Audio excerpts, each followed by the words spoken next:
Buenas tardes a todas y a todos los asistentes a esta sesión del seminario permanente de la Asociación Mexicana de Estudios del Caribe, un espacio de discusión y diálogo en y sobre el Caribe que ha sesionado de manera ininterrumpida durante más de una década. Este espacio está dirigido a la comunidad académica en general y al público interesado en la temática. Actualmente es coordinado por una servidora, la doctora Ana Elvira Cervera Molina, y el maestro Jorge Castañeda Zavala. Como les comentamos, este es un espacio de intercambio intelectual y académico donde se difunden y debaten nuevos proyectos de investigación que asumen a la región Golfo Caribe y sus procesos como objeto de estudio. Como se expresa en sus espacios de enunciación, este seminario propicia la diversidad metodológica y temática tanto de los ponentes como de los comentaristas para el análisis del acontecer político, social, económico y cultural.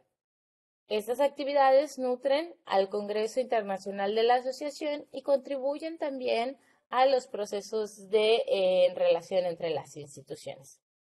En esta ocasión, nos complace enormemente presentar el trabajo de Ramón A. González Arango López, creador y anfitrión del podcast Archipiélago Histórico, que nos presentará la charla Historia en Acción, democratizando el conocimiento especializado, la cual será comentada por la maestra Irlanda Gallegos Martínez, a quien agradecemos profundamente su participación en este primer intento de nuestro seminario de ofrecer y analizar nuevos formatos e ideas aupadas por las nuevas generaciones de investigadores e investigadoras de la región Caribe. Para esta ocasión proponemos una dinámica sencilla en donde cada participante tendrá aproximadamente 20 minutos para sus comentarios, empezando con el expositor para luego otorgarle la palabra a la comentarista y finalmente abrir el micrófono para el diálogo tanto para las y los asistentes virtuales como para quienes nos siguen en la transmisión en vivo a través de la sesión de esta sesión a través de las redes sociales del Instituto Mora y el AMEC Estudios Caribeños. Sin más preámbulo, le damos la palabra a Ramón, quien es puertorriqueño, cuyo interés más grande es hacer el conocimiento accesible para todo el mundo. Se dedica a la divulgación y aclara que no es académico, pero cuenta con estudios de filosofía e historia. Es obrero a tiempo completo y se dedica al podcast y a la divulgación en sus tiempos libres. Adelante, Ramón, qué gusto que estés aquí. Bienvenido. Muchísimas gracias por la oportunidad. Saludos a todos y a todas.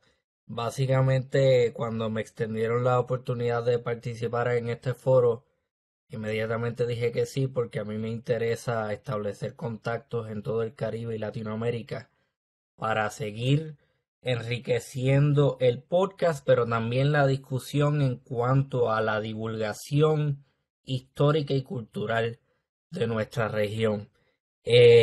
Como bien menciona la doctora Ana Cervera, soy un obrero a tiempo completo, trabajo en un restaurante, no soy académico, tengo estudios, eh, pero me dedico a lo que es la divulgación histórica y lo que es propiamente la historia pública, que es básicamente cómo se hace la historia accesible al público general, a instituciones privadas y demás, a través de diferentes métodos, recorridos históricos, podcasts, publicaciones que no necesariamente son académicas, etcétera, etcétera, etcétera. Este proyecto surge como resultado de una inquietud que yo tuve. Inmediatamente comencé a estudiar historia en la Universidad de Puerto Rico, recinto universitario de Mayagüez, en el oeste de Puerto Rico. Yo empecé a estudiar historia y pasó muy poco tiempo antes de que yo me diera cuenta de que la academia tenía un problema gigantesco. Y es que no faltan investigaciones, investigaciones hay muchísimas. Lo que sí falta es una apertura al público general. Vi una actitud bien elitista una actitud bien conservadora y una cuestión de muchos investigadores haciendo investigaciones fantásticas, pero que se limitaban a hacer una publicación con pocas tiradas y estas tiradas pues básicamente eran compradas por otros académicos que son parte del gremio o que son gente que ya tienen conocimiento sobre determinado tema que se esté trabajando en esa publicación. Entonces, ante ese problema, pues a mí empecé a hacer recorridos históricos, empecé a participar y empecé a hacer diferentes cosas fuera de la universidad, porque yo dije, ¿cómo es posible que aquí haya unas investigaciones que se estén dando? Hay muchísimas publicaciones, hay muchísimas cosas que se pueden hacer y hay muchas personas dentro de la academia que se están limitando solamente a compartir en las academias con colegas y esta información no llega al público general. Yo voy a decir algo ahora mismo. Entiendo yo que el beneficiario principal de todo el conocimiento desarrollado y creado dentro de las ciencias sociales es precisamente la sociedad, no es la propia academia. Entonces, ante esa incomodidad, pasaron muchos años, yo salí de la universidad y yo dije, bueno, hay que hacer algo. Y ese algo fue Archipiélago Histórico, que originalmente comienza como un proyecto de historia de Puerto Rico. Lo que pasa es que inmediatamente me doy cuenta de que hay un vacío del área del Caribe en general. En Puerto Rico, por razones obvias, Puerto Rico es una colonia de los Estados Unidos, hay que decirlo, aunque duela. Y los puertorriqueños tenemos una visión de nuestra región inmediata, que es el Caribe, sumamente pobre y deficiente. No sabemos nada de los dominicanos, que lo tenemos cerca. No sabemos nada de las Islas Vírgenes, las Antillas Menores, Colombia, Centroamérica. Y debido al colonialismo y al el estatus político de Puerto Rico, vivimos en una realidad donde solamente existen los Estados Unidos. Entonces me embarco en este proyecto de traer expertos y personas que investigan al podcast para hablar sobre temas serios de historia de Puerto Rico, pero eventualmente, como mencioné, amplío la temática porque me doy cuenta de que sencillamente no existe nada en cuanto al Caribe o que toque la temática del Caribe y Latinoamérica. Entonces, mi propósito con esta conferencia es básicamente instarle a ustedes, ¿no?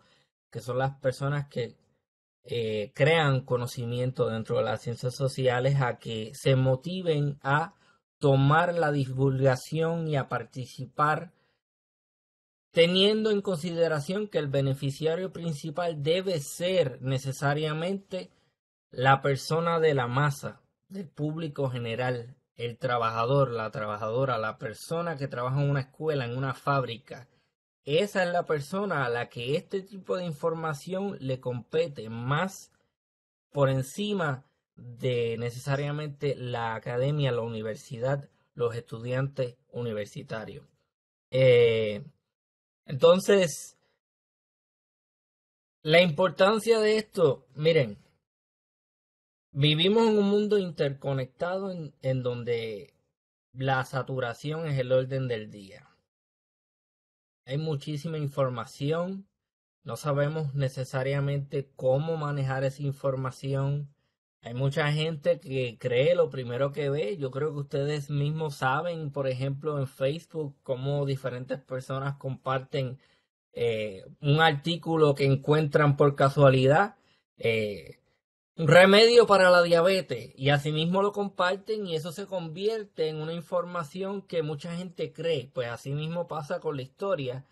Si los académicos y los investigadores no toman interés en las plataformas digitales y en los medios de distribución para el público general, entonces la verdad va a ser entendido por el público general de otra forma. O sea, si no son ustedes los que hablan, que son las personas con el conocimiento, la persona que va a hablar es una persona sensacionalista, es una persona oportunista que te va a decir, por ejemplo, que los extraterrestres fueron los que construyeron las pirámides que ustedes encuentran en Yucatán.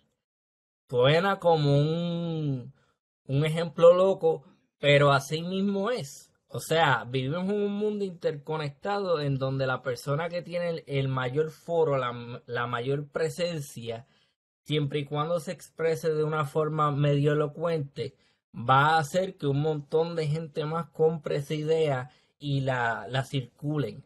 Entonces, lamentablemente, esos los debemos ver nosotros como enemigos del conocimiento. Volvemos a lo mismo. Eh, Básicamente, seguiremos pensando que la Tierra es plana. Cristóbal Colón descubrió América, que los indígenas eran seres inferiores a los europeos, por ejemplo, y así sucesivamente. Esas son narrativas que están presentes en el mundo, son narrativas que están circulando fuertemente, y yo creo que necesariamente el académico debe empezar a tener un rol más activo en estas discusiones públicas con el público general y no necesariamente dentro de la propia academia. Mi opinión es que a mi entender los grandes enemigos de la divulgación histórica son el sensacionalismo, el nacionalismo y el abrumador caudal de información disponible para el ciudadano promedio. Yo creo que esa es mi opinión. Sensacionalismo por razones obvias. O sea, yo veo mucho video, por ejemplo, no creerás lo que dijo, qué sé yo, fulano de tal en el 1853. Entonces, eso la gente capta la atención, eso es lo que la gente ve y eso es lo que la gente entiende que es la información correcta o real o fidedigna sobre algo. Y yo creo que, de nuevo, hay que empezar a tomar esos espacios digitales, a invadirlos y a empezar a, de alguna manera, pelear contra estos, eh, yo llamaría influencers, ¿no? Gente que empieza a hablar de historia, de antropología, de ciencias sociales, pero no tienen ningún tipo de base, no tienen conocimiento en estas áreas. Y lo que dice son disparates y esto se reproduce lamentablemente. Así que eh, yo creo que espacios como el que yo creé se prestan para eso, ¿no? Ahora bien, hay otra cuestión. Sonará un poco duro lo que estoy diciendo para muchas personas, pero yo entiendo también que no necesariamente es culpa o problema de los profesores.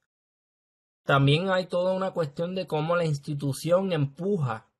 O sea, en este caso, ustedes tienen la ventaja de que como institución pues están empezando a participar o están participando en el mundo público. Pero esa no es la norma. La norma es, pues, un montón de grupos cerrados de intelectuales que no salen de su burbuja, que no entran en contacto con el público general y que en muchas situaciones, lamentablemente, lo que hacen es lo que se ha dicho en otras ocasiones, filosofar desde la torre de marfil. Hay que entrar en contacto con el público general, hay que tener discusiones y hay que tener discusiones serias desde una actitud humilde, porque si entendemos que el beneficiario es el público general, no se le puede hablar tampoco con una actitud de hazme caso porque yo soy el investigador, yo sé de lo que está hablando, tú no sabes nada, cierra la boca y escúchame. Lamentablemente ese tipo de narrativa lo que hace es alienar a esa persona que potencialmente tenía interés o quería aprender de lo que tú como investigador haces o produces. Entonces, entiendo que utilizar plataformas modernas de comunicación como los podcasts, por ejemplo, ayudan a llegar a audiencias más amplias. ¿Qué más les puedo decir? Miren, eh, yo empecé con el proyecto, he tenido muchísima, muy buena acogida por parte de la comunidad académica porque son muchos los académicos que me dicen, sí, esto es necesario hacerlo, esto es importante hacerlo y cuenta conmigo. Desde que yo decidí llevar Archipiélago Histórico a un panorama más amplio, son muchas las oportunidades que se me han presentado. La doctora Ana Cervera participó en un episodio de Archipiélago Histórico hablando sobre las nociones del Caribe, las nociones geopolíticas, no, geopolíticas no, geográficas, no lo que es el Gran Caribe. eh, si México, si Yucatán es parte o no de ese Caribe por su cultura, por su ubicación geográfica. He tenido participación de diferentes personas de diferentes nacionalidades, dominicanos, puertorriqueños, cubanos, eh, gente de Costa Rica.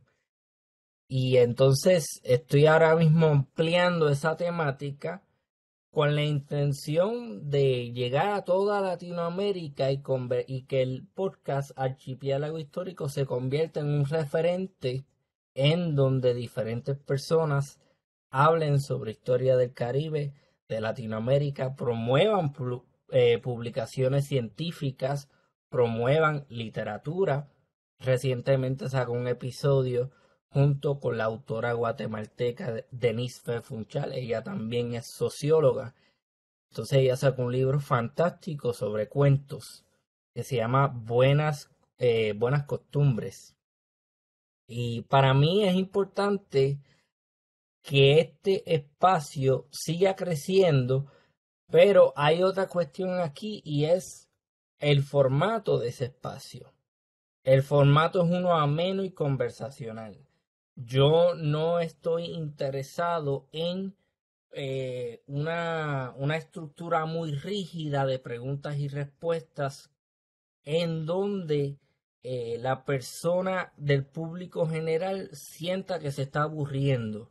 Para mí es importante retener esa atención y de alguna manera causar interés en temas profundos e intelectuales a gente que por una razón u otra, generalmente por razones socioeconómicas, no tienen acceso a esto. Entonces es importante para mí que esa gente tenga acceso a un conocimiento avanzado y especializado dentro de las ciencias sociales. He tenido diferentes episodios sobre arqueología subacuática, sociología, antropología, historia, literatura y quiero seguir llegando a diferentes espacios. Ahora mismo seré un obrero, soy una persona clase media baja, vivo de cheque a cheque, pero me dedico al podcast con todo el interés del mundo y en mi tiempo libre. Ahora mismo no solamente yo tengo una responsabilidad como divulgador, sino una responsabilidad en gran medida como investigador, porque yo tengo que saber a quién yo traigo al podcast, con quién yo hablo. No puede ser una persona que tenga el título, sí, pero el conocimiento no necesariamente esté ahí, porque sonará un poco descabellado, pero como ustedes sabrán, hay muchísimas personas que tienen los títulos, pero el conocimiento no está por razones obvias, particularmente en el contexto anglosajón, en donde lamentablemente, y en Puerto Rico es el caso, porque en Puerto Rico se empeñan en hacer las cosas exactamente como las hacen en Estados Unidos, aunque sean malas, así mismo las hacen. Entonces, el contexto anglosajón, la universidad se ha convertido en una fábrica de diplomas, en donde tú te vas a graduar, no importa si dominas el material, no importa si leíste, si hiciste las asignaciones, si tienes un interés.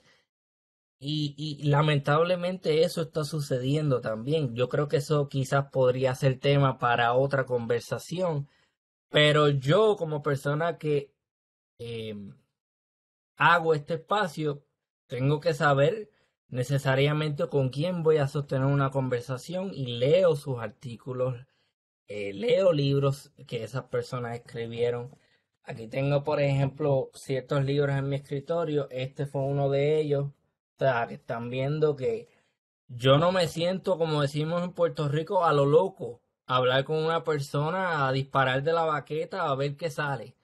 No, porque hay una responsabilidad con el público en general y con el conocimiento avanzado. Entonces, pues necesariamente yo me tengo que preparar para que eso suceda bien, de la mejor forma. No sé cuánto tiempo me falta. Yo creo que he sido bastante directo en las cosas que he dicho. No suelo darle muchas vueltas a la noria, como decimos en Puerto Rico. Soy una persona bien contundente. Y básicamente uno de mis intereses con esta conferencia es también instarle a ustedes o extenderles la invitación a participar en Archipiélago Histórico y compartir sus conocimientos con el público general. Eh, yo ahora mismo estoy trabajando en seguir creciendo ese producto, el podcast, y que llegue a otros lugares. O sea, que no solamente se quede con un público caribeño, sino que el podcast se escuche en Perú, que se escuche en Bolivia, en Paraguay, en Argentina. He tenido participación latinoamericana de Sudamérica y a mí me interesa que Archipiélago Histórico se convierta en ese espacio en donde si tú quieres aprender sobre el Caribe, si tú quieres aprender sobre Latinoamérica, historia y cultura, con gente que de verdad sabe de lo que está hablando, pues este es el espacio. Lamentablemente, y es un poco vergonzoso decirlo, yo, como quien dice, soy la primera persona en hacer un proyecto de esta naturaleza. Yo no he visto otro proyecto similar, puede ser que me equivoque, pero es vergonzoso en el sentido de que es una idea relativamente simple. Hablar con historiadores, hablar con arqueólogos para, para que este conocimiento llegue a la gente. Y es un poco sorprendente que todavía, o sea, que yo no haya visto esta iniciativa, que entiendo yo debería ser reproducida en otros países. Entiendo que en México debe haber, por ejemplo, dos, si no me equivoco. Estoy viendo algo en la cámara está ahí ahora mismo. Eh, Pero sí, entiendo que en México ahora mismo deben haber como dos o tres espacios y eso es buenísimo. Yo creo que deberían existir más espacios, no solamente en México, sino en otros lugares. Eh, ¿Algún comentario, alguna pregunta? Yo creo que he sido bastante directo y bastante, o sea, he ido al grano. Muchas gracias, Ramón. Te agradecemos no sé, está compartiendo, pero no sé quién está compartiendo en este momento. Y bueno, me comentaban aquí las compañeras y me parece que sería muy útil. Y nos has dado como muchas ideas para la discusión, para el diálogo, para platicar.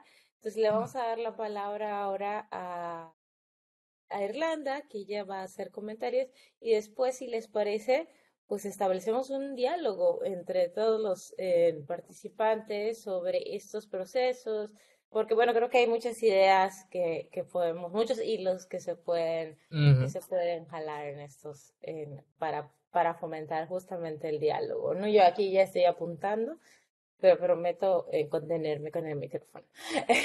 Adelante, Irlanda, por favor. Vente, espérame, te presento. En- Vamos a continuar con los comentarios de la maestra en gallegos, quien es estudiante del doctorado en el Instituto de Investigaciones Históricas de la Universidad Michoacana de San Nicolás de Hidalgo.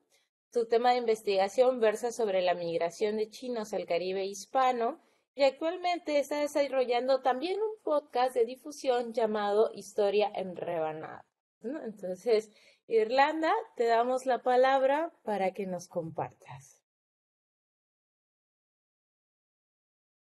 Si puedes, ahí adelante.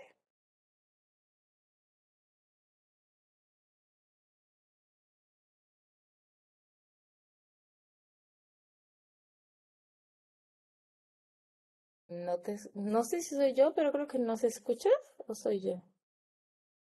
Sí, no nos está escuchando. A ver si Irlanda ahí a lo mejor tiene algún. No se escucha tu micrófono. Si te parece, igual puedes salir y volver a entrar. O si te parece, te llamo y hacemos una doble transferencia. De- Creo, de- nos está pidiendo unos minutitos, Ana, aquí mediante el chat. Ujú. Ahí tuvo Ok. aquí un problemita aquí Bueno, con su micrófono, quizá. ok. En- bueno, si les parece, mientras Irlanda se prepara para sus comentarios, está teniendo un poco de problemas técnicos.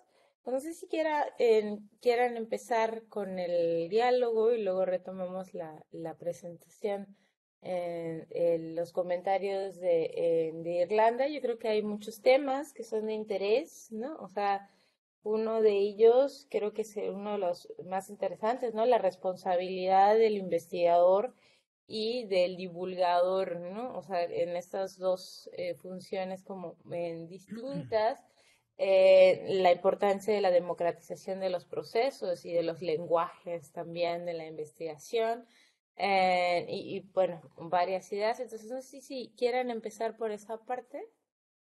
Quizá Ana, yo aprovecho ahora que Adelante. nuestra querida Irlanda tiene ahí como un poquito de problemas. Ramón, pues en primer lugar, muchas gracias por compartirnos tu experiencia. Eh, de ser sincera, yo no conocía tu trabajo, fue gracias a la apertura que tuvo el seminario permanente de la Asociación Mexicana de Estudios del Caribe que pude conocer y pude darme el tiempo de escucharte en la plataforma de Spotify. Ya nos platicarás si tienes otros lugares de difusión. Ujú. Y me llamaba la atención, Ramón, creo que lo primero que saltó a mi vista, la cantidad de material que tienes. Eh, Me imagino que son seriados, pero llegué a ver que tienes alrededor de 74 capítulos. No solo eso, sino también observaba la duración de cada uno de ellos. Veía que en promedio todos ellos duran alrededor de una hora, hora y media. Mi primera reflexión o mi primera pregunta hacia ti es que en estos tiempos, Ramón, en donde se piensa que estamos disminuyendo nuestra capacidad de concentración, que nosotros y nosotras como profesoras y profesores batallamos con estos celulares y cada vez más aplicaciones que tienen videos de 5, 7, 10 segundos, 15 segundos. ¿Cuál ha sido tu experiencia en formular un podcast que veo que ya lleva bastantes capítulos con una duración de estas características? Si nos pudieras hablar un poquito, pues, acerca de esta posible contradicción y cómo es que tú la explicas como divulgador. Es una excelente pregunta. De hecho, el episodio más largo de mi podcast dura 6 horas y 16 minutos. Y eso es un episodio que se grabó en dos partes y fue relacionado al tema de las intervenciones militares cubanas en África en los 60 y en los 70. Es un tema bastante fascinante y creo que no existe ningún otro material audiovisual con esa temática y con esa duración en el mundo como eso de 6 horas y 16 minutos. Ahora bien, eh, no te tengo, no tengo mucha, no tengo realmente una solución. Mucha gente me ha dicho, Ramón, pero ¿por qué tú no haces esos podcasts o esos episodios más cortos? Y yo le digo, pues que es que entrar a un tema sofisticado, a un tema difícil, a un tema especializado y pretender que alguien te lo explique en 5 minutos simplemente es imposible. De hecho, esa es una de mis grandes molestias con el mundo en el que vivimos. Ahora mismo, ustedes ven en plataformas como por ejemplo TikTok, Instagram, los shorts, los reels, todo esto, que son gente que te explica cosas en 30 segundos, en 60 segundos, pero no hay oportunidad de indagar más, de aprender de aprender a profundidad sobre ese tema. Por eso es que ustedes a mí no me van a ver, por ejemplo, sacando un videíto corto diciendo, aquí te voy a explicar el proceso de independencia mexicano, por ejemplo. No, porque yo no puedo hacer eso en 60 segundos. ¿Cómo uno va a pretender explicar una cosa así de complicada, con un montón de ángulos, en un espacio tan reducido de tiempo? Lo que te podría llevar es una idea general, pero también el problema de ese tipo de formato es que le hace pensar a mucha gente, ya está, ya aprendí, ya sé lo que tenía que saber sobre este tema. Y no te permite profundizar, no te permite aprender más. Y francamente yo no tengo una solución a ese problema, lo veo como un gran problema. Es sumamente triste. Ustedes como profesores, muchos de ustedes son profesores, me imagino que también ven la falta de interés de los estudiantes que son parte de esta generación que es bombardeada por este tipo de contenido a diario y que entran al salón de clases y son incapaces de tener de retener información.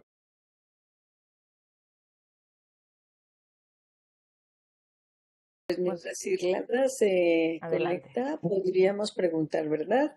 Adelante. Bueno, Ramón, me parece muy interesante lo que haces. Bienvenido a este espacio de la Asociación Mexicana de Estudios del Caribe.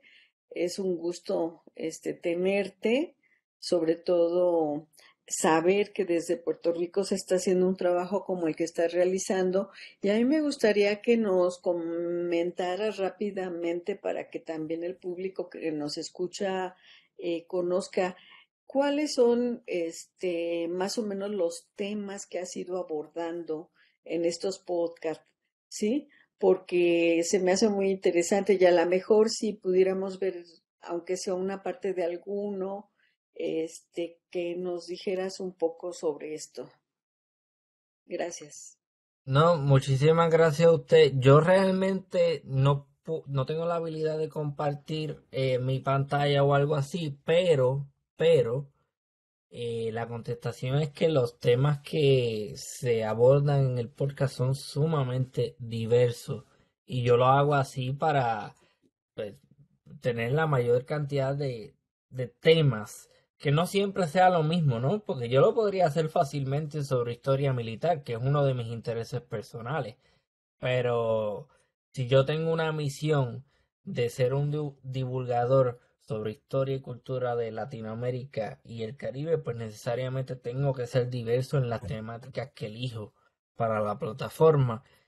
Para darle una idea, el episodio que publiqué ayer se llama Muerte, Guatemala y las buenas costumbres, con la autora Denise Fe Funchal.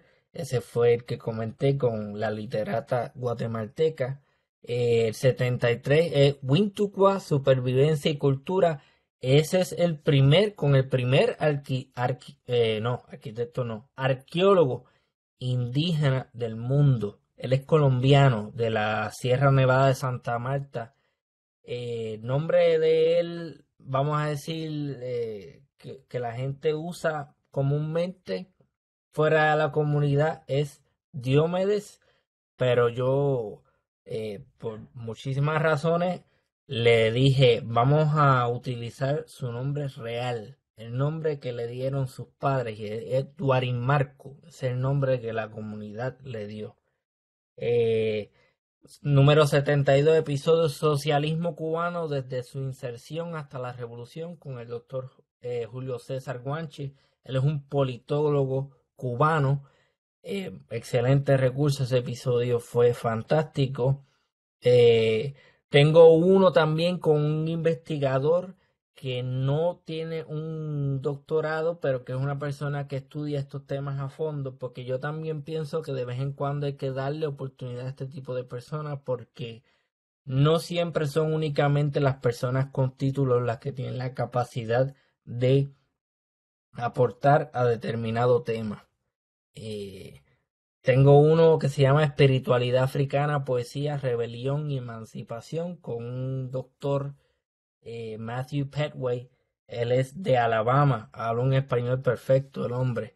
Eh, Tengo también sobre filosofía latinoamericana, con una doctora argentina, Susana Nuchetelli.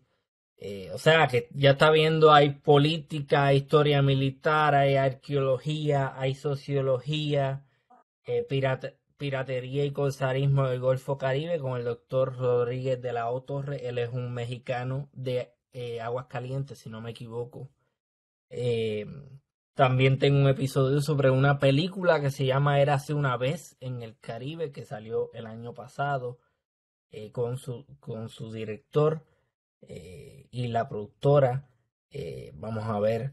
Demonismo, magia y superstición en el Caribe. Es un tema fantástico también, que es un tema que no se toca mucho. Una historia intelectual de la Revolución Haitiana con una doctora de Haití, Marlene Daud se llama ella. Eh, y uno de mis intereses personales con el podcast es, por ejemplo, hacer más episodios que tengan que ver con las religiones afrocaribeñas, que reciben muy poca visibilidad. La gente piensa que la santería, el palomonte y todas estas cosas son cosas satánicas y ya. O se minimizan, no, mano. Aquí hay toda una cultura que se trae a las Américas y que es practicada aún y que tiene su importancia dentro de las sociedades en las que habita. Entonces, próximamente voy a estar publicando varios episodios sobre eso. Me interesa mucho el palomonte, las religiones.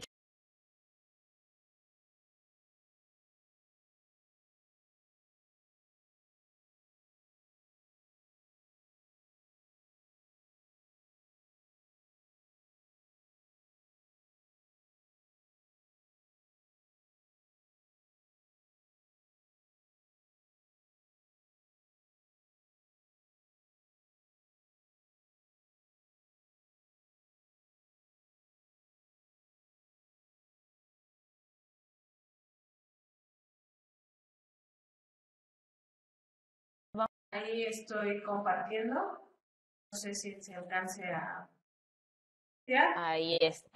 Probablemente. Ok, bien. Bueno, primero que nada, pues muchas gracias por la invitación de nuevo. Y pues he estado viendo estos días el trabajo que hace Ramón para hacer los comentarios pertinentes. Y bueno, primero que nada, pues como él me comentaba, es sobre divulgación de la historia, ya lo había él ido aclarando a lo largo de la presentación. Esta información hacia el público en general es la diferencia entre la difusión, la divulgación y la difusión. La divulgación, pues como ya lo dijo bien Ramón, es para todo el público en general, y la difusión pues ya se encarga de un público más especializado, que es al que no está dirigido Ramón. Él, como bien lo dice, pues busca llegar hacia toda la masa, él lo comenta ahí en su presentación. Y bueno, a lo largo de la historia podemos ver diferentes formatos en donde se ha dado espacio para la divulgación. y podemos encontrar revistas en Instagram, en televisión, en YouTube, en podcasts y en TikTok. Estos son los 3 últimos que han estado teniendo mucho más auge últimamente. Y bueno, el podcast es el formato en el que se encuentra Ramón, pero igual tiene su canal de YouTube donde lleva esta información. Por ahí en TikTok podríamos, más bien en Instagram, podríamos hacer lo que son los Reels, donde a veces sube parte de estos contenidos para que sean atractivos. Uno de los puntos fuertes que presenta todo este formato de explicación, pues es el número de oyentes que va creciendo a lo largo de los años y pues como podemos ver desde el 2019 al 2024, pues ha crecido exponencialmente las personas que escuchan podcast y pues América Latina en número, a grosso modo, es uno de los que pues está subiendo su audiencia y podemos ver en México que es un 82%, no quiero ahondar mucho en eso para no perder mucho en la exposición, y los temas que más son como visualizados es de los relatos criminales, relatos e historias de terror. Esto es para México, ¿no? No quería ser como para toda América Latina porque es diverso y va cambiando de acuerdo a cada una de las modalidades. Y bueno, como ya lo decía, criminales, relatos e historias, autoayuda y superación, entretenimiento y psicología son las temáticas que más se escuchan dentro del formato del podcast propiamente. No quise ahondar en cada uno de los que mencioné, lo que tiene que ver con YouTube y TikTok, porque bueno, eso ya van variando de acuerdo a la edad, ¿no? Y bueno, para terminar, pues ya no quiero ahondar mucho en eso porque Ramón fue comentando de los temas que se encuentran dentro de su trabajo, que se llama Archipiélago Histórico, temas de afrodescendencias, la vandalización de la cultura, la arqueología, cultura, temas internacionales, superstición en el Caribe, narcotráfico, narcocultura, piratería, etcétera, etcétera. Uno de los elementos que me gustaría comentar a partir de la exposición de Ramón y que tiene que ver con esto de la desinformación y cómo es muy fácil para ciertos creadores de contenido ir formando o subiendo la información que a ellos más les parezca pertinente. Entonces, esta información que ellos consideran pertinente es la que uno por lo regular termina, la gente o todos, no me gustaría hablar solamente de alguien, nosotros todos en general, consumimos cosas que producen una sensación de inmediatez, algo rápido, como él ya lo menciona, el sensacionalismo, y me parece que hay algo ahí que me gustaría abonar a la conversación.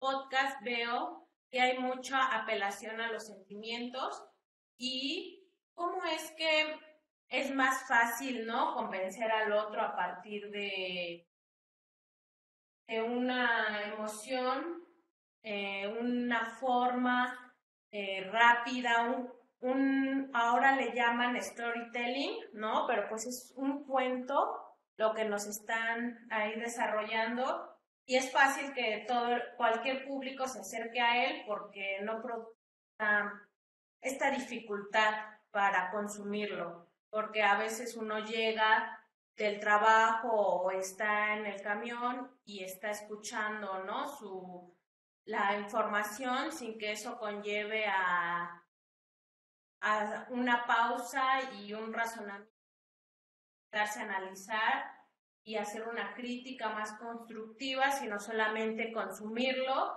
y pues me, me gustaría dejarlo ahí. No voy a hablar más sobre el trabajo que ya realiza Ramón, porque él muy bien ya lo ha estado comentando, su alcance del podcast.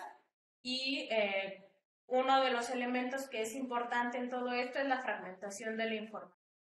Porque si bien estos formatos como el TikTok o el Instagram te hacen información en un minuto, como bien lo dice Ramón, no se puede abordar un tema en tan solo este tiempo, pero es lo que está primando en la actualidad, ¿no? Mucho más rápido y deslizas y deslizas y deslizas y consumes sin ningún problema. Ujú. Aparentemente, ¿no? Es un gran problema. Nos los estamos enfrentando a muchas personas, no sé, cualquiera ya tiene contacto directo con jóvenes, por ejemplo, y pues la retención de la información es como, ¿por qué me estás hablando tanto? Sé más pausado, ¿no? Ve al grano. En las generaciones más arriba ya hay estudios que muestran sobre nuestra retención está disminuyendo, pero bueno, no quisiera ahondar en ese tema, pero hasta aquí. Otra de las cosas que me gustaría mencionar y que está muy mencionado dentro de los reels de Ramón son tus llamados a dirigirte a las páginas. Él tiene una página donde tiene ahí toda un listado de libros que son los que se van mencionando a lo largo de sus intervenciones y dónde los puedes adquirir o dónde están, dónde se encuentran. Y eso me parece un trabajo muy valioso porque estamos pensando que pues es complicado que uno siempre como historiador está buscando bancos de información que nos ayuden o nos orienten en lo que uno está realizando, y este es uno de, para el caso de Puerto Rico, que es como lo dice bien nuestro anfitrión, él inició con este tema de Puerto Rico información. Entonces, no quiero andar más para no quitar tiempo, pero hasta aquí llegaría mi intervención.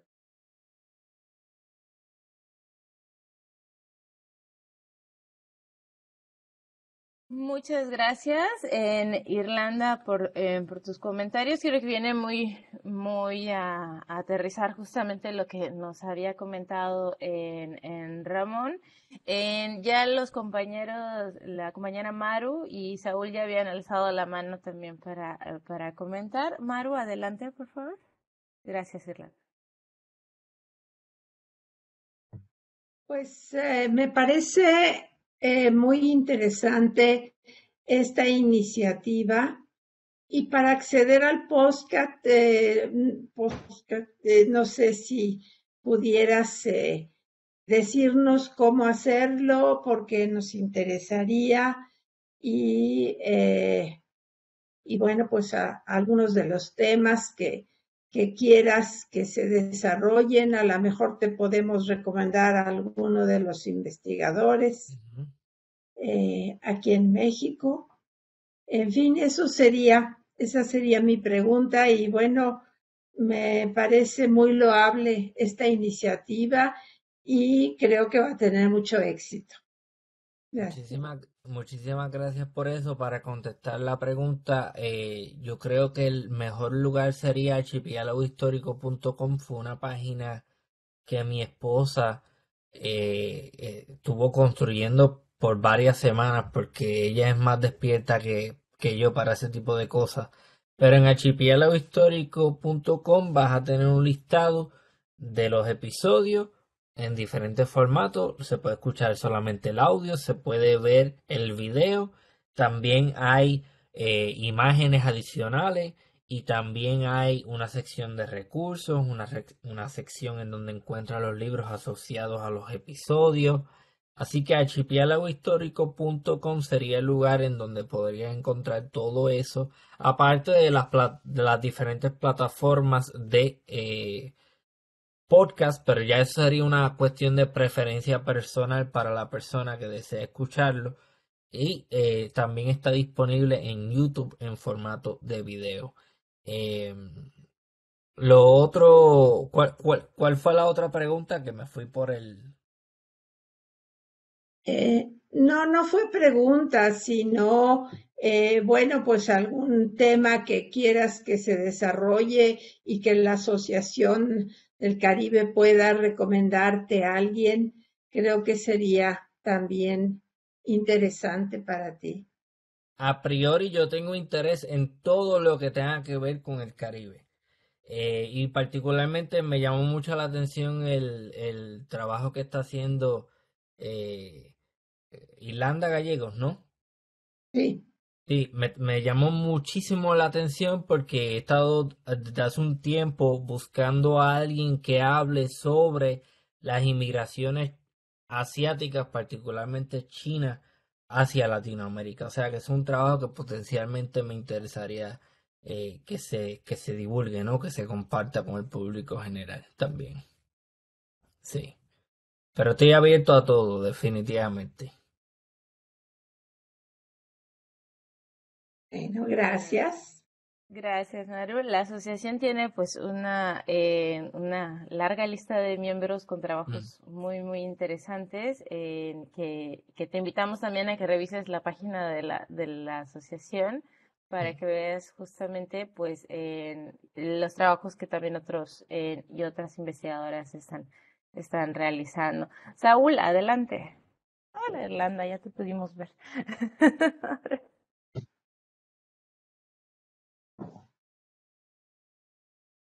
Saúl, adelante. Creo que también habías alzado la mano.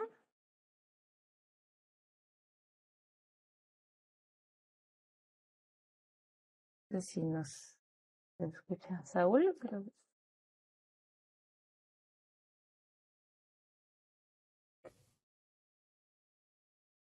eh, ujú. No sé si nos escucha Saúl, pero bueno, yo sí quería comentarte, preguntarte más que nada, ¿no? Justamente en estos escenarios entre la difusión y la divulgación, en algún momento creo que hemos comentado, creo que Saúl ya se logró, no te escuchamos, Saúl. En algún momento habías comentado justamente pues esta intención de irte expandiendo y las complicaciones que ha sido llegar a ciertas zonas en específico y a ciertos escenarios en específico, ¿no? Tú empiezas a trabajar Puerto Rico, pero tú empiezas a trabajar Puerto Rico desde Estados Unidos, ¿no? O sea, y bueno, en esta, y quieres trabajar en esto, pero también te has acercado a trabajar en otras lenguas, en Oh, otros, sí. en otro tipo de formatos, con justamente buscando esas otras formas de hacer, de construir conocimiento a los que por monolingüismo, por etcétera, no nos acercamos, ¿no? Entonces, ¿cómo ha sido esta experiencia en buscar esa otra edad, esa otra forma de comunicarse, ¿no? Por ejemplo, qué ha pasado con los beliceños, por ejemplo. No, perdón, no los brasileños, por ejemplo, ¿no? Bueno, lo que pasa es que yo soy una persona, yo soy sumamente honesto y directo.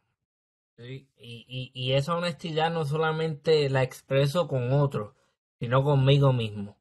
Soy sumamente duro con lo que hago.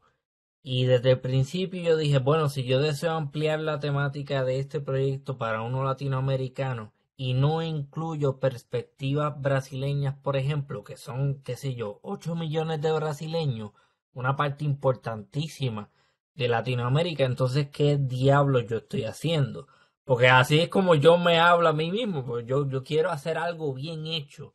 Entonces, yo dije, bueno, pues una de las formas en que yo puedo llegar a ese público o por lo menos exponer esa realidad brasileña a Latinoamérica es, pues, necesariamente tengo que aprender portugués. Entonces, tuve 10 meses por iniciativa propia escuchando otros podcasts en portugués, leyendo artículos, viendo videos. Y entonces todos los días, casi todos los días, sin fallar, yo por lo menos le metía 1 hora eh, al estudio del portugués, que vamos a ser bien honestos, es bien similar al español. Tampoco es que es difícil aprenderlo, pero definitivamente lo hice para poder traer esas perspectivas brasileñas, porque lamentablemente los brasileños a menudo están desconectados del resto de Latinoamérica porque nadie los entiende o porque no. Exacto, por esa razón de lengua. Y eso es sumamente importante para mí. Yo estoy considerando también aprender francés. Porque el episodio que yo hice en portugués, que se llama, aquí lo tengo, fue un episodio con un maestro de capoeira de Río de Janeiro. Evolución a práctica de capoeira carioca, con mestre Magui Pio. Él es un maestro de capoeira. Yo saqué ese episodio, pero lo saqué con subtítulos, que eso me tomó muchísimo más trabajo porque tuve que ir editando cada segundo para que saliera lo que tenía que salir en la pantalla. O sea que para que la gente de habla hispana, o sea, no de habla hispana, no, pues es un disparate porque ellos también técnicamente, ajá, la península. Pero nada, para la gente que habla español, que la gente que habla español pueda entender lo que esa persona de Brasil me está diciendo. Yo estoy considerando también aprender francés porque el francés me abre las puertas para el creol, por ejemplo, que varios millones de habitantes, mucho, bueno, no sé cuántos específicamente, pero eh, hay muchos que hablan creol en las Antillas Menores y en Haití. Y he considerado ver si aprendo maya o ver si aprendo quechua. Yo creo que se escucha bien, un poco loco, ¿no? Pero así es como yo veo las cosas. Si yo quiero hacer esto y yo lo quiero hacer bien, yo necesariamente tengo que hacer estas cosas. Y en mi tiempo libre, pues hago eso. El sacrificio es grande, pero vale la pena. Eh, y nada, yo creo que terminaré por aprender algo diferente, ¿no? Porque también aprender una lengua nueva es una forma de que ese horizonte sea muchísimo más amplio y de cómo nosotros experimentamos las cosas sea diferente a través de ese lente de un nuevo idioma. Eh, Estoy interesado en aprender varias lenguas, varias de ellas el francés, como mencioné. No me animo porque no me gusta cómo se escucha, si soy honesto. No, no me gusta mucho cómo se escucha el francés, pero pues ni modo, seguiremos trabajando por ahí. Gracias, Ramón. No sé si Saúl ya pudo conectar su micrófono. Sí, hola, ¿qué tal? ¿Sí me escuchan? Adelante, Saúl. Sí, bien, adelante. Ya, muchas gracias. Hola a todos, todas, todes, especialmente a Ramón, que ya tenía conocimiento de su podcast a través de un lugar, no sé si poco común, que fue el LinkedIn. Alguna vez ahí yo dije, órale, un cuate a quien Marlene Daud le hizo caso, excelente. Dije yo, ahí compro su podcast ya, ¿no? En fin, tengo varias dudas acerca de, algunas ya las resolvió un poco Ana y también Irlanda. Sin embargo, son alrededor de, sí, pues soy muy preguntón, perdón. La primera que quiero y que nos desees compartir es esto que Irlanda como desbrozaba, ¿no? Es quiénes hacen la divulgación de la historia y quiénes hacen en este caso la difusión. A veces se tiende a pensar o a creer que la academia sí es ese monolito que, por ejemplo, aquí en México lo tiene con así Intocable, etc. Y es eso, o sea, yo no voy a discutir ni negar que es así, sin embargo, me parece que lo refrescante que pudiera ser es la manera en la cual, lo que me lleva a otra pregunta, las unidades digitales puedan llevar a una nueva difusión o divulgación. Para ellos, mi pregunta así seria, como tú dices, sin tapujos, sin darle la vuelta a la noria, es: hoy en día, ¿quiénes hacen la divulgación de la historia? ¿Son los mismos historiadores o de plano hay comunicólogos que nos han estado ganando el mandado? Yo lo veo más por aquí. Aquí en México hay ciertos podcasts como es Historia Chiquita, está otro que son unos mapitas que hablan sobre las invasiones napoleónicas, que no recuerdo su nombre, pero me parece que van por allí, internacionalistas, que van haciendo como este tipo de divulgación de la historia, más no su difusión, y es como pues una espada de Damocles, es decir, qué es la divulgación y al final de cuentas, quiénes son aquellas personas que se dedican a esta práctica, porque sí es peligroso, al menos a mí me queda como mucho la duda, que tanto de divulgación es algo de memorias que se han idilizado y que son cortoplacistas, pero al final de cuentas son las que más venden. Entonces por allí me va una parte. La otra es, ¿qué tanto eso, no? ¿Qué tanto nosotros como historiadores o como historiadoras hemos sido como partícipes de que ya no se cree o ¿cómo puedo decirlo? Se tenga esa idea de que la historia son como simples datos, simples acontecimientos, fechas, y pues nada de explicación de procesos. A mí me parece que sí lo logras bien acabar en tu podcast, sin embargo, ahí está la discusión, ¿no? Otra cosa que yo veía en tu LinkedIn era que tú mencionas que eres un historiador público. Aquí en México, en el CIDE, que es una institución que se realiza una maestría en historia aplicada, se menciona eso, que hay una historia pública. Sin embargo, me parece que no hay como un pleno reconocimiento sobre estas pequeñas rebanadas que se dan de lo que es la historia pública.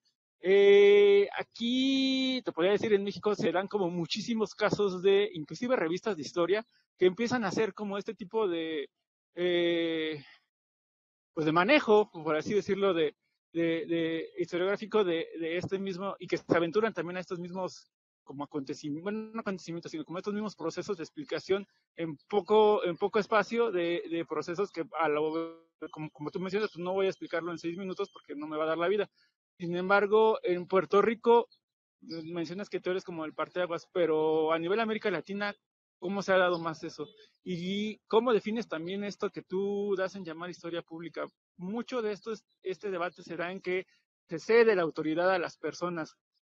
Y aquí entramos como en otra espada de Damocles, que es, ¿tú haces hablar a las personas o las mismas personas se pueden también dar a la tarea de decir, bueno, nosotros tenemos el pensamiento y a través de el podcast de Ramón lo estamos difundiendo o lo estamos divulgando? Eso me queda como muy en entredicho porque en LinkedIn no mencionas más nada cómo se da como este proceso de definición de historia pública.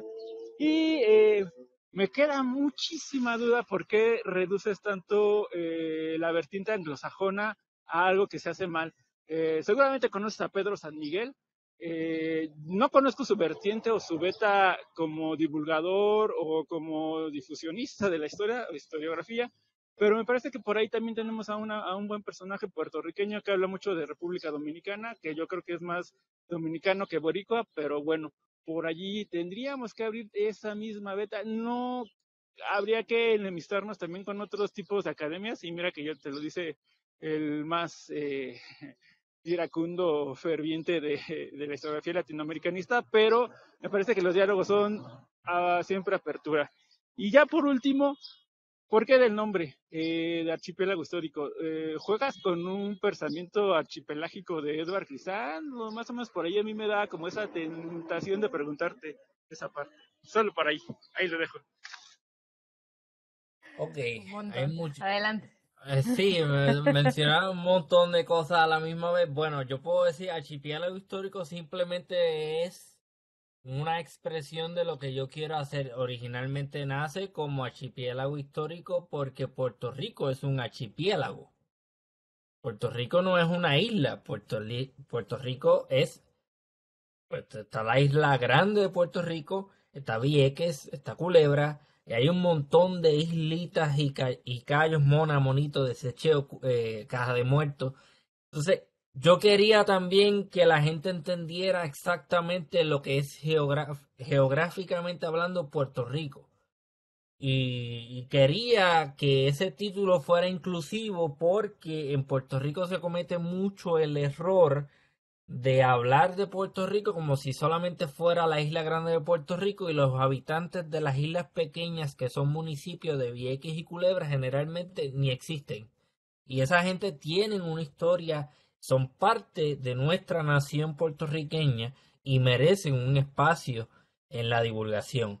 Ahora, lo que es historia pública, los debates y todo eso, realmente hay mucho debate y mucho recelo en cuanto a lo que es la historia pública, o bueno, no a lo que es la historia pública, pero sí hay un recelo entre lo que son los historiadores profesionales, los llamados historiadores profesionales y los historiadores públicos que se dedican a buscar otras formas de producir historia y de divulgar historia. Y está el historiador profesional, que pues es el historiador clásico, ¿no? Que es la persona que va al archivo, que investiga, que da clase. Yo personalmente creo que no debería existir ningún debate, ni que debería haber ningún tipo de molestia, ni ningún tipo de competencia. Yo creo que ambos tipos de historiadores son sumamente relevantes e importantes, y de hecho, la persona que se dedica a la historia pública necesariamente tiene que tener también un conocimiento de la metodología de historiografía y todo eso. O sea, que no es que, pues está bien, tú divulgas y tú comentas y tú haces lecturas y haces un episodio o haces un recorrido histórico o un documental, que por ejemplo eso podría ser una forma de hacer historia pública. Pero no creo que debería haber ningún problema. Ahora, en cuanto al asunto, al comentario del reduccionismo, ¿por qué reduzco la academia anglosajona? Bueno, porque yo soy producto de esa academia, yo lo vi en primera persona. Yo tengo un bachillerato en historia y filosofía de la Universidad de Massachusetts. Y realmente a grandes rasgos tú lo que ves en los lo que ves en los Estados Unidos y en Puerto Rico, y veías el ejercicio, mira a ver cuántos programas de mercadeo, de emprendimiento, de negocios, de empresas, cuánto más eso está proliferando ahora mismo versus el conocimiento de ciencias sociales, versus las humanidades, versus las ciencias exactas, lo que le llaman las ciencias exactas.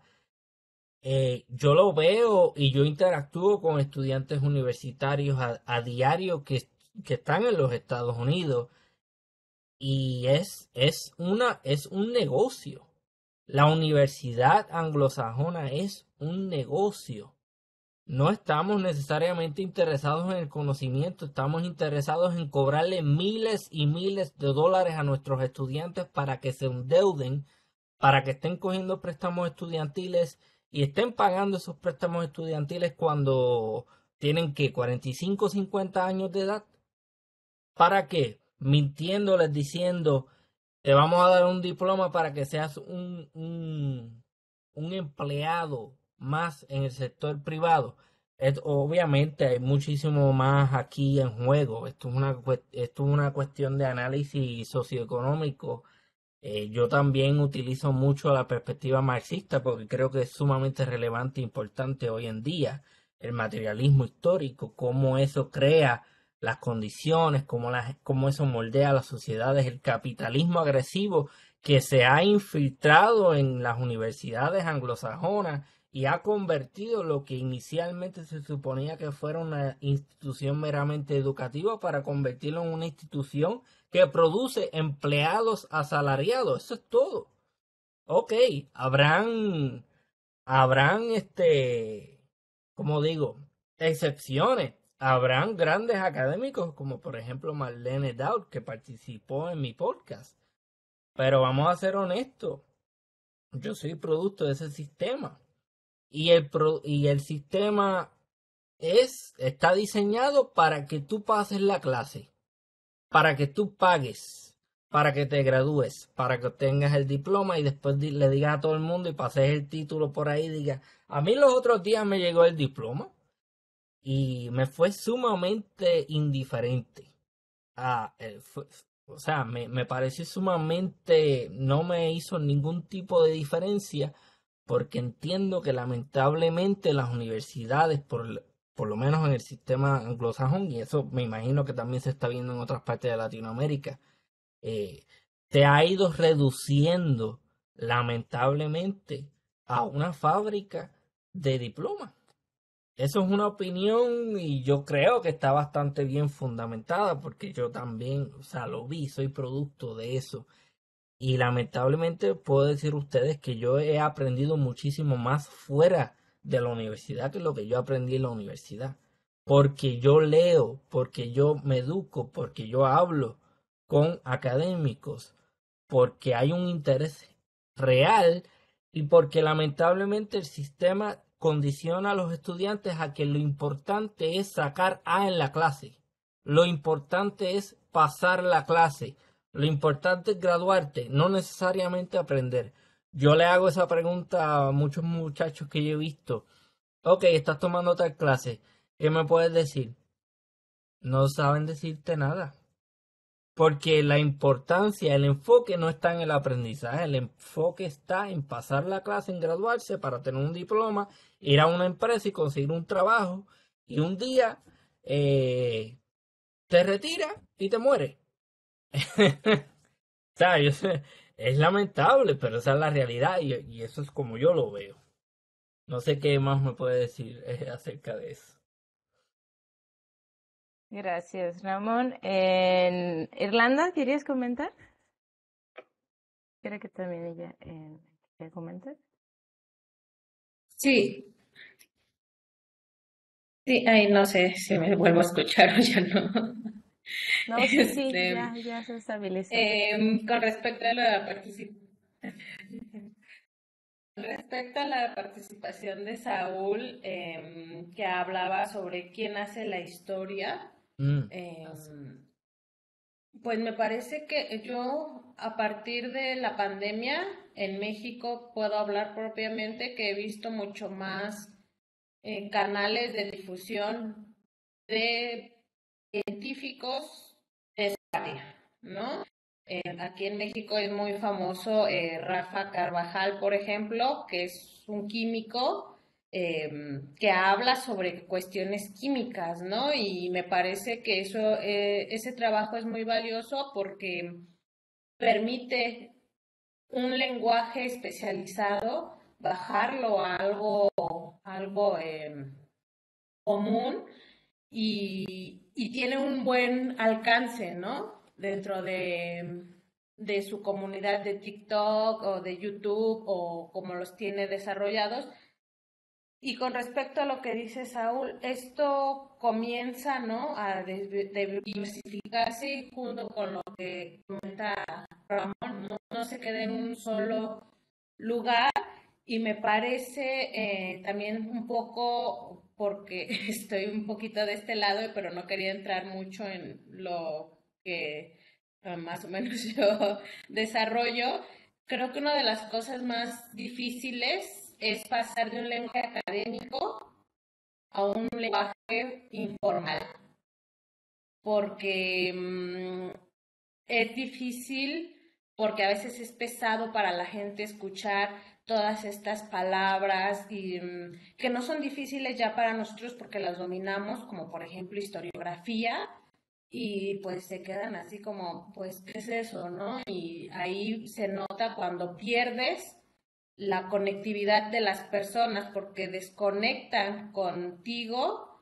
y obviamente pues desconectan con el canal, ¿no? Entonces eso es muy difícil de poder desarrollar, de pasar de un lado a otro sin que uno caiga también en simplismos y vulgaridades, ¿no? Porque pues sí, uno puede simplificar su lenguaje, pero a la vez también puede caer en otros errores, ¿no? Y pues es complicado, cosa que me parece que aún lo complica más el hecho de tener esta conciencia formadora, porque te dices, no, es que, por ejemplo, ¿no?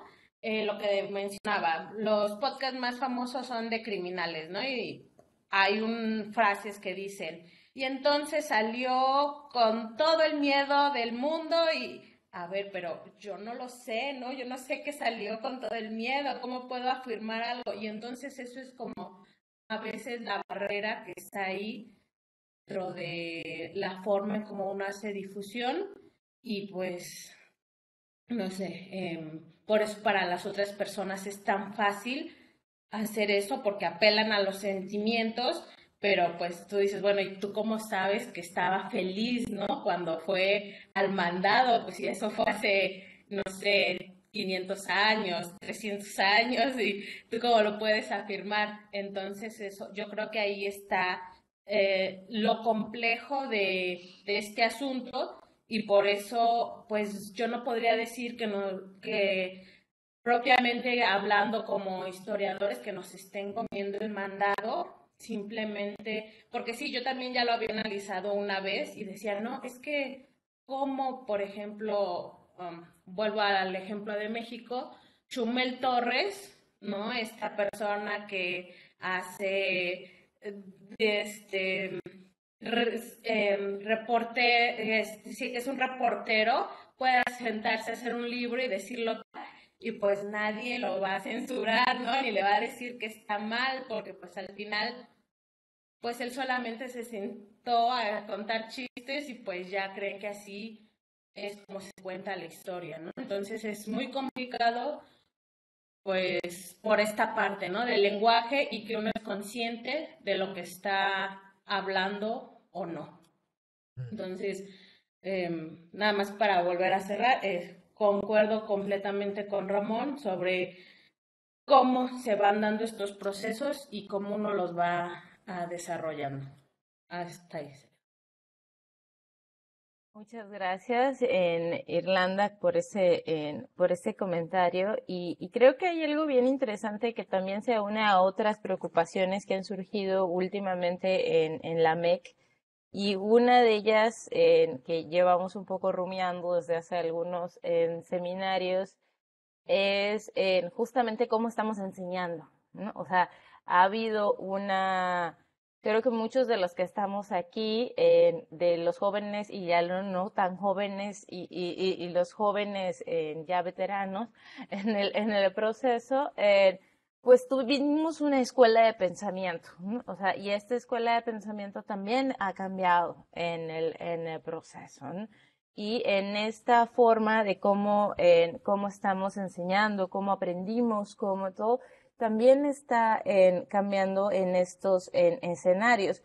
Yo ya no sé si los más jóvenes, por ejemplo, como Irlanda, como tú, aprendieron de la misma manera que nosotros aprendimos en las universidades, ¿no? Porque las universidades eran distintas en ese entonces, ¿no?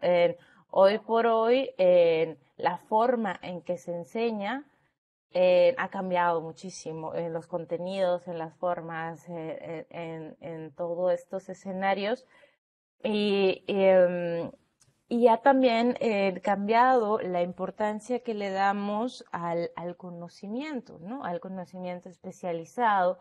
Este conocimiento especializado que no necesariamente tiene que ser aburrido, técnico, sino que tiene que pensarse para múltiples niveles, ¿no? Para múltiples públicos. Y creo que eso es algo que es bien interesante y rescato mucho de lo que están haciendo Irlanda y tú, es que aun cuando esté en español el texto, hay que volverlo a traducir. O sea, y ese volverlo a traducir implicaría en volverlo a poner para un consumo mucho mayor de la gente que entienda de qué se trata, ¿no? O sea, ¿qué hacen los historiadores? ¿Qué hacen los economistas? ¿Qué hacen los sociólogos? O sea, ¿por qué son importantes estas actividades?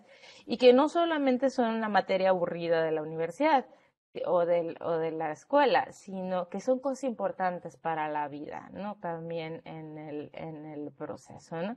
Yo sí celebro mucho esta iniciativa de archipiélago histórico y en general de los procesos de divulgación.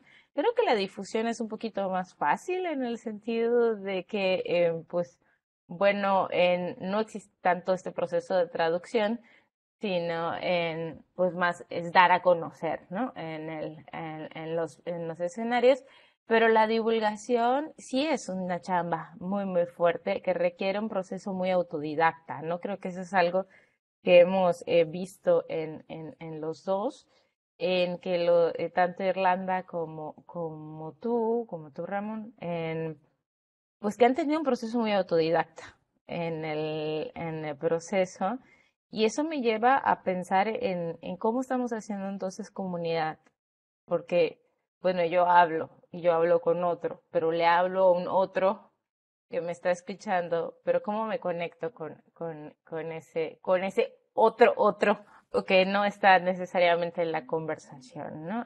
No sé si en ese sentido quieren aportar algo, Ramón, Irlanda. Yo básicamente lo que hago si yo quiero llegar a un público más amplio es participando en actividades comunitarias. Yo he identificado organizaciones comunitarias de hispanos en los Estados Unidos con los que yo puedo colaborar y yo siempre les digo, si ustedes necesitan a alguien que hablen sobre X temas, si ustedes quieren hablar sobre historia, estoy a su disposición, estamos aquí para colaborar y yo con mucho gusto voy y participo.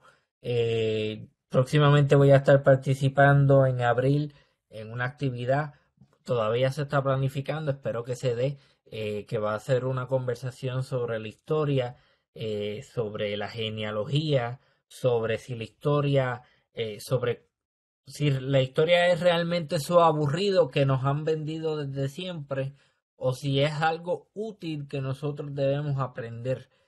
Así que yo siempre trato de salir y que no se quede solamente en el podcast porque la gente tiene que, o sea, si yo hablo tanto de accesibilidad y no participo y me limito al podcast, pues entonces cuán accesible yo verdaderamente soy. No es solamente hacer el podcast, es también o sea, que yo sea capaz de ir a un público, de ir donde una comunidad y hablarles sobre historia. Entonces, eso es lo que yo he estado haciendo. Soy muy proactivo en cuanto a eso. También en el podcast menciono, si ustedes me quieren escribir, escríbanme. Yo les voy a contestar. Los otros días me escribió un muchacho por LinkedIn. Y después que yo le contesté, me dijo, pensé que no me ibas a contestar. Yo le dije, ¿por qué tú pensaste eso? Si yo digo que soy accesible, lo digo de verdad. Yo tengo un interés en ti y tengo un interés en el público general.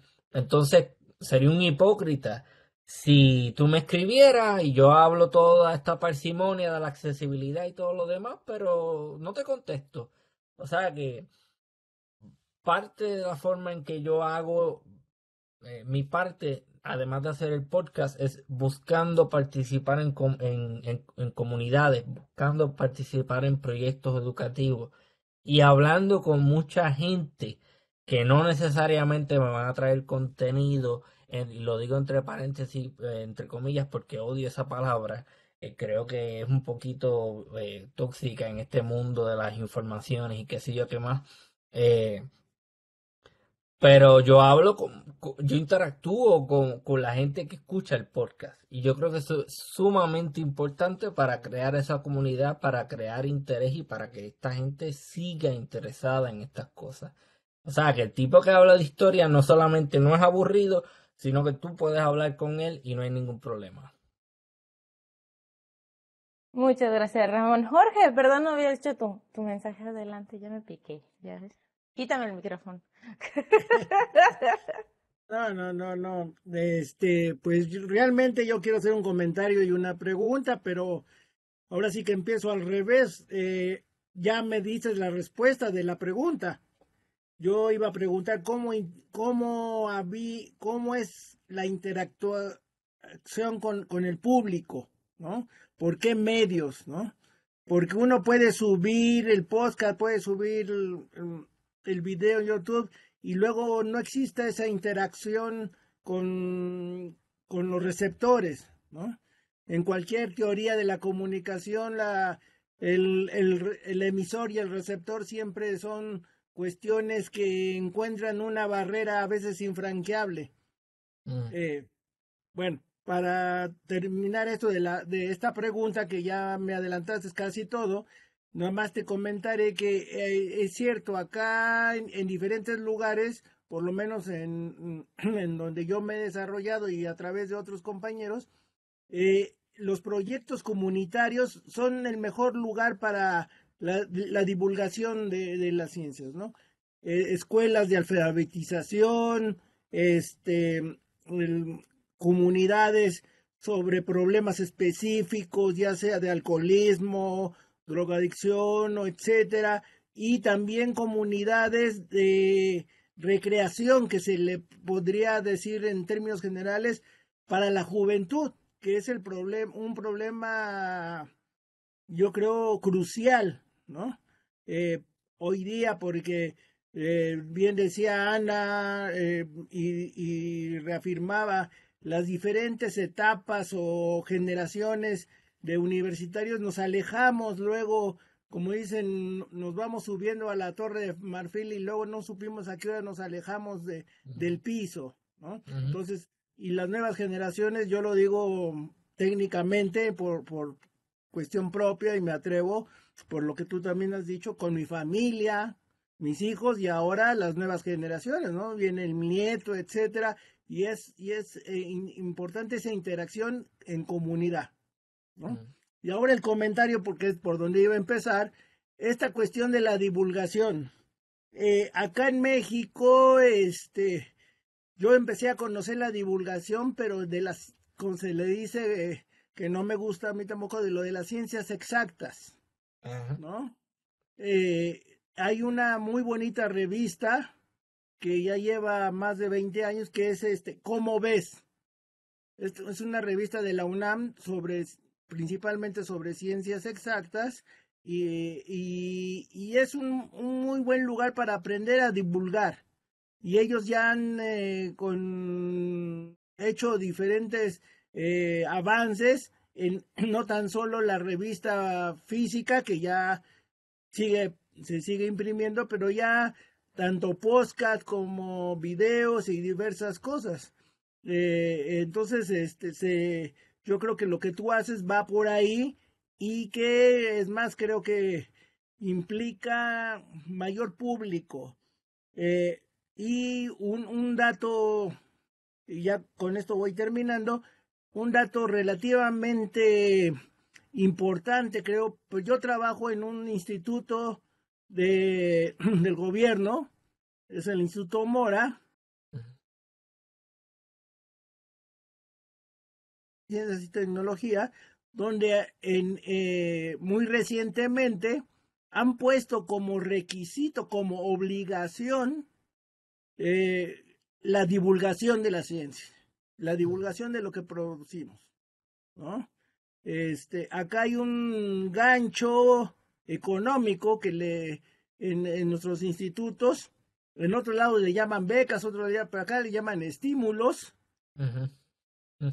Debemos investigar, hacer ciencia básica, debemos dar docencia, dar clases, dirigir tesis, pero ahora por obligación debemos de divulgar. Si no divulgamos, no vamos a tener derecho a esos estímulos, a ese dinero extra, ¿no? Entonces, tu plática y lo que haces le refresca a uno y lo pone uno a pensar, porque yo he hecho, según yo, divulgación por varios años, pero yo no sé si lo he hecho bien, si lo he hecho mal, etcétera, ¿no? Entonces uno aprende de estas nuevas generaciones con las tecnologías y las cuestiones, ¿no? que se van haciendo. Y creo que siendo a lo mejor, a veces es horrible que te obliguen, ¿no? Para que te paguen, pero solamente así, para muchos académicos, es bajarse a la tierra, ¿no? Realmente, ¿no? y si ese es un medio, pues qué bueno, ¿no? Y termino felicitándote y también a Irlanda porque son jóvenes que abren camino y nos están enseñando a este tipo de cuestiones que creo que son parte del futuro que debemos tomar en cuenta. Gracias. Muchísimas gracias. Yo tengo un comentario adicional que hacer con relación a eso que menciona. A veces sonará que soy muy duro con los académicos y en parte es cierto, pero también, como menciona, también las instituciones tienen Porque eso que me está mencionando, yo pienso que está bien lo de la divulgación, pero yo entiendo que muchas instituciones explotan también a los docentes y les quitan demasiado tiempo o hay mucha burocracia. Entonces yo creo que también debe haber un balance en cuáles oportunidades y qué oportunidades da la institución para que para que un docente, un investigador, un académico pueda divulgar, pero divulgar bien y divulgar sin que se convierta tampoco en una responsabilidad adicional a las numerosas responsabilidades que tienen como académicos, porque yo entiendo. A veces yo hablo con personas que me dicen, mira, no voy a estar disponible en 3, 4 meses, pero me escribes para tal fecha y yo voy a también. Así que hay una crítica también en cuanto a la iniciativa personal, pero también hay una crítica a las instituciones que no permiten o que no le dan las oportunidades a los académicos para divulgar propiamente esas informaciones que son bien importantes. Otra cosa que quería mencionar, ¿cómo es que se llaman las becas en México? CONICET. CONACYT. CONACYT. Yo hablé los otros días con una persona extranjera que estudió en México. Y yo le hablé del proyecto y lo invité, va a participar. Y él me dijo, yo estudié en México gratis. Yo no pagué. Yo tuve esa ayuda de CONACYT. Esto que yo voy a hacer, esta divulgación, es mi forma de pagarle al pueblo mexicano por pagar por mi educación. Yo creo que eso es sumamente importante que mucha gente lo tenga en consideración.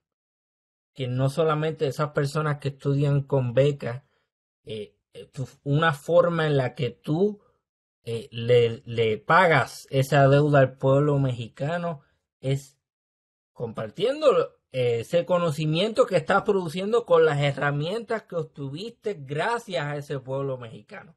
O sea que eso es sumamente importante también que se tenga bien claro. Eso simplemente otro comentario que tenía adicional.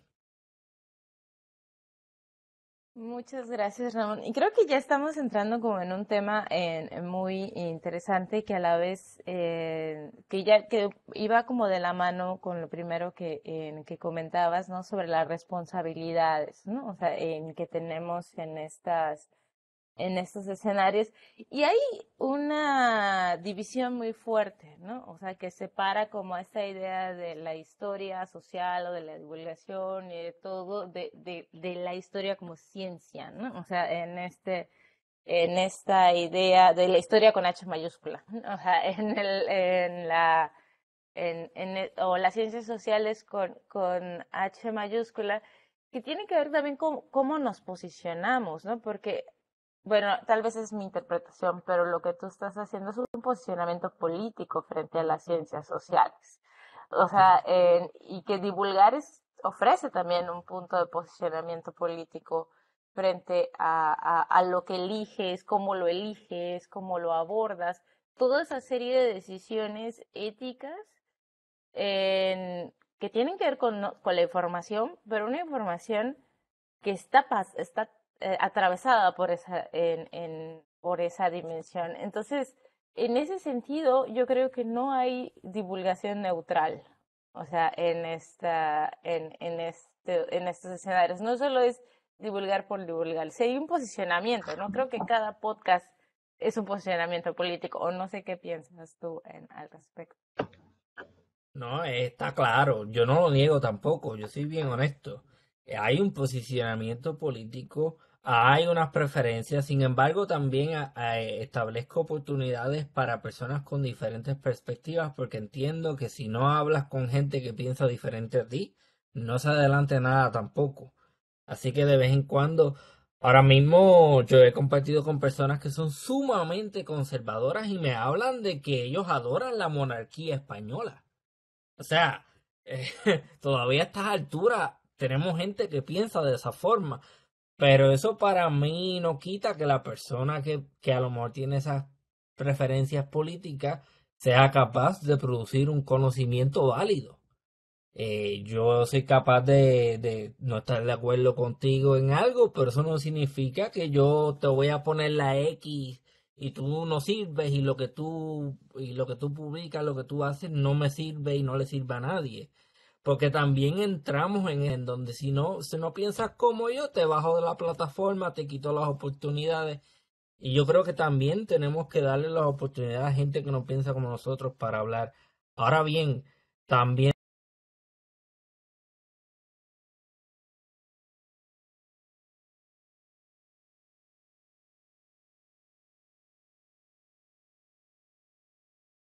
yo creo que la gente tiene bien claro que al final del día yo quiero tener una conversación con esa persona y a mí me interesa aprender genuinamente y yo escucho lo que esa persona me está diciendo.